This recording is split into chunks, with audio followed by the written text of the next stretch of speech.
Well, hello there, it's me, Dax, again, back with another one of our 30 Dates with Dax, where every day I'm creating 30 different posts while answering your most challenging questions, the biggest struggles that you're facing, all related to whether that be building your coaching business, attracting new clients, the actual mechanics of coaching, or maybe it's something a little bit more personal, and it's to do with you and your own struggles, that, kind of feelings of worthiness, self-esteem, motivation, or whatever it happens to be, that may be stopping you from having the kind of coaching business and ultimately kind of life that you really, really want to have. So today we're at date number 12, and today's question is coming from Tina Cawley. Tina says this: what advice would you give when you have a client who doesn't stick to a program and you have both discussed to achieve goals? I give 100%. The client makes excuse after excuse when she falls off the wagon again and again. I try another way around the same problem, but the same thing happens. Frustrating? Oh yes. I want to go bleep off, right? Okay, basically we feel like saying fuck off to the client.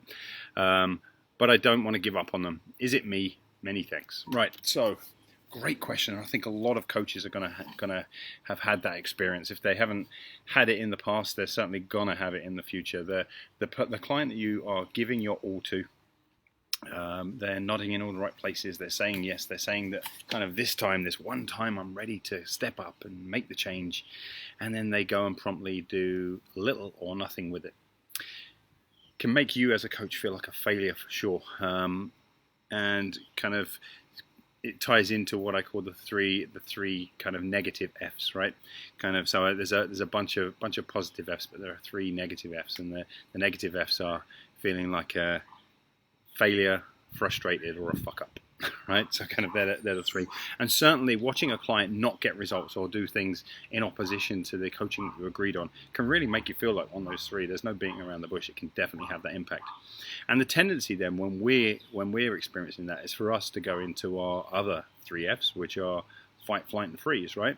We either want to attack the client in some way, shape, or form, and we call it holding them accountable or giving them a dose of truth or whatever. But very often, it's a not so veiled attack, really, right? Where we're saying you're screwing up, and it's time you pulled your socks up and got your act together, because this is frustrating me, and this is where we turn it into something that's about ourselves. I'm feeling frustrated at your actions. I'm feeling like you don't value me. I'm feeling like you don't respect me.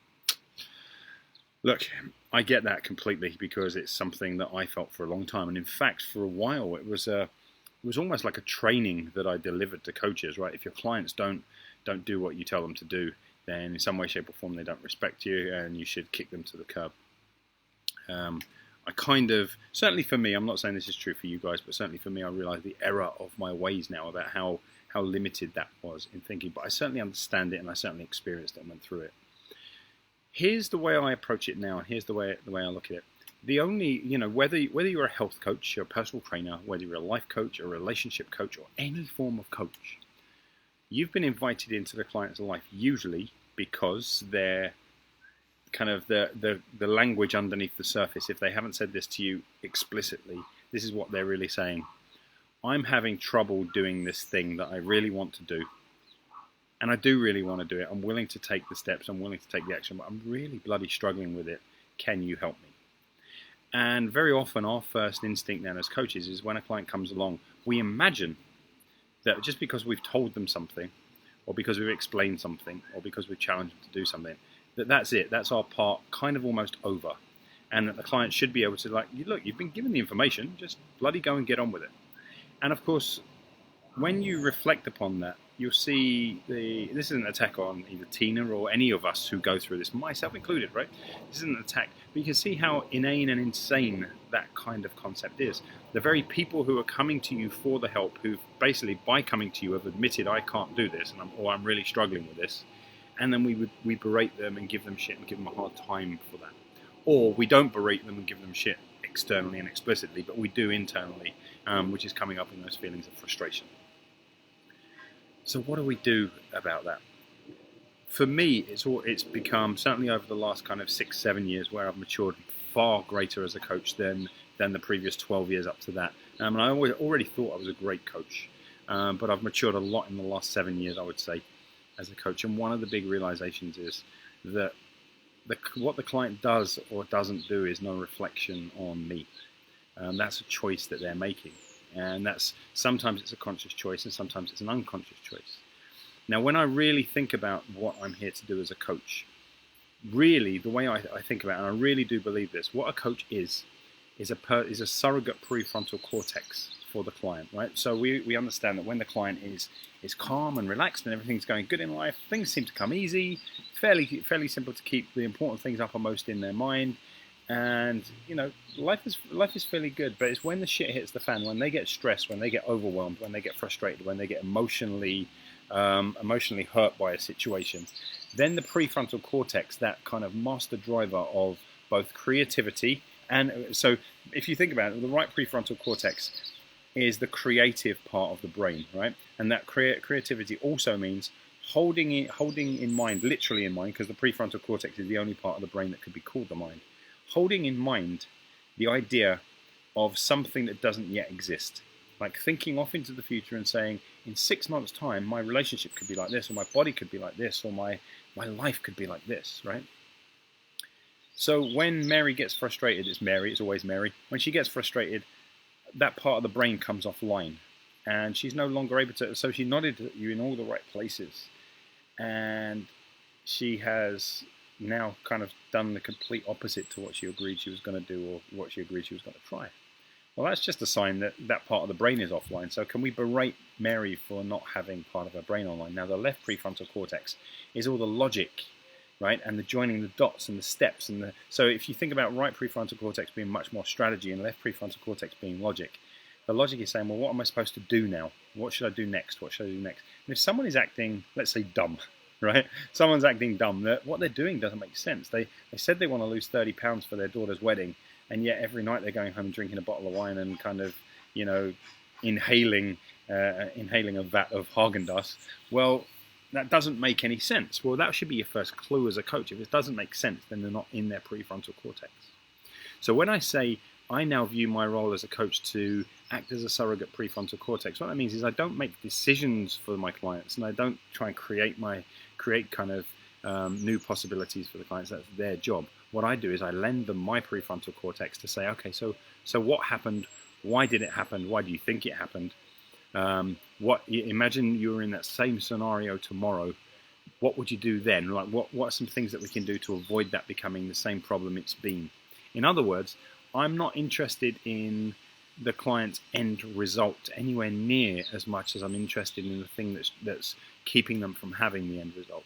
And so by being the client's surrogate prefrontal cortex, what I'm really saying is I'm here to figure the shit out, the shit that gets in their way, the stuff that's stopping them from achieving it. I'm not here to give them a hard time about having not achieved it, because they can do that by themselves, and they are doing that by themselves. And so my invitation to you, Tina, and my invitation to you guys watching this is to rethink and redefine your role. As soon as I realized that my job as a coach is no longer to bring the end result, but to bring about the experience that would lead to the end result, my perspective, my view on coaching changed. I no longer hold myself responsible or accountable for anybody's results. And that's, if you think that by hiring me that I'm supposed to absolutely, definitely, without a shadow of a doubt, guarantee the fact that your business is going to be X and it's going to happen in a certain amount of time, then you would be really, really disappointed, because I'm really clear that for me, my job as your coach is to help bring clarity when there's fog, help bring kind of focus when your energies are dissipated, help you bring direction when it feels like you're getting lost, and help bring you the support that you need to keep coming back into your prefrontal cortex. Because it's my belief that when you're in your prefrontal cortex, you are already making the smart decisions, you are already taking the smart actions, you are already behaving in the way that will bring about the goal. It's not my job to kick you in the arse and hold you accountable and all that other traditional stuff that most coaches think that they're supposed to do. Because here's why I don't do that, and here's why I would encourage, if this idea fits with you or resonates with you, I'd encourage you to try it on just a little bit. Whenever we're involved and we take on the client's, take control of the client's success, for example, right? We've got to tell them what to do, when to do it, how to do it, and all the rest of it. we're also, there's a saying that if you pick up one end of the stick, you pick up both. It means that we always, if we're gonna kind of pick up the client's success, and we're going to pick up the, oh, my client got this because of me, my client achieved this because of me, you're also going to pick up the shitty end of the stick as well, which says, oh my God, the client didn't do these things, and ultimately it's going to come back to because of me. How about instead you become the person who brings the clarity, the direction, the focus, the strategy, and delivers the support, and you allow them the right to live out their human existence, make their mistakes, and fall over and trip over and land flat on their face, and say, hey, I'm here for you, right? I'm here for you. Now, does that mean that there are clients that you might not want to use that kind of traditional term, sack, right? Yeah, you might want to still sack clients, people that are disrespectful during the process, or people that you honestly believe, wow, I'm trying to bring the clarity, direction, focus, strategy, and support, and it's really not working. Well, here's when you sack the client: when you know that you can't help them. That's thing one. And when you are very, very, very aware that their actions are leading you to more threat. Okay, so in other words, if I just can't release the fact that this client is frustrating me and pissing me off and making me feel like a failure as a coach, then that might be a really, once if I've had a few attempts and I'm still feeling that way about them, then release them.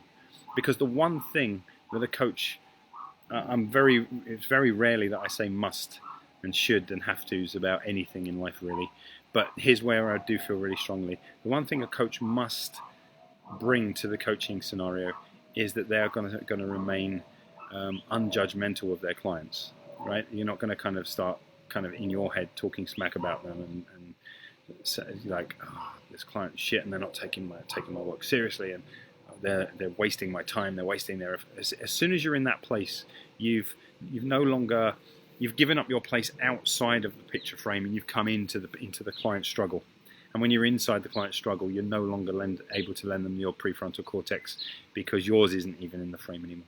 So my invitation is to go back to what in mind map we call the 5 measurables: clarity, direction, focus, strategy, and support. That's what you're there to bring, and they are there to bring the result.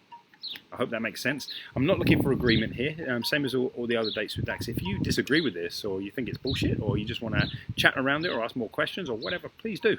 I'm not for 1 second saying that I'm right for you. I'm saying that I'm right for me, and this is how I deal with it. And it seems to be that many people that I've shared this with have had a very different experience of coaching as soon as they've given up the responsibility for the results and shifted to the responsibility for the coaching itself.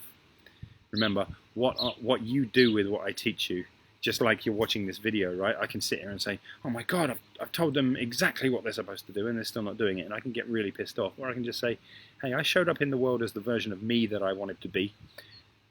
The invitation was there for them to do the same. And at the moment, they either didn't because they couldn't, and let's figure that out together, what got in the way of it. Or they didn't because they didn't want to, and that's fine because they're an adult and that's their choice. Till next time, take care.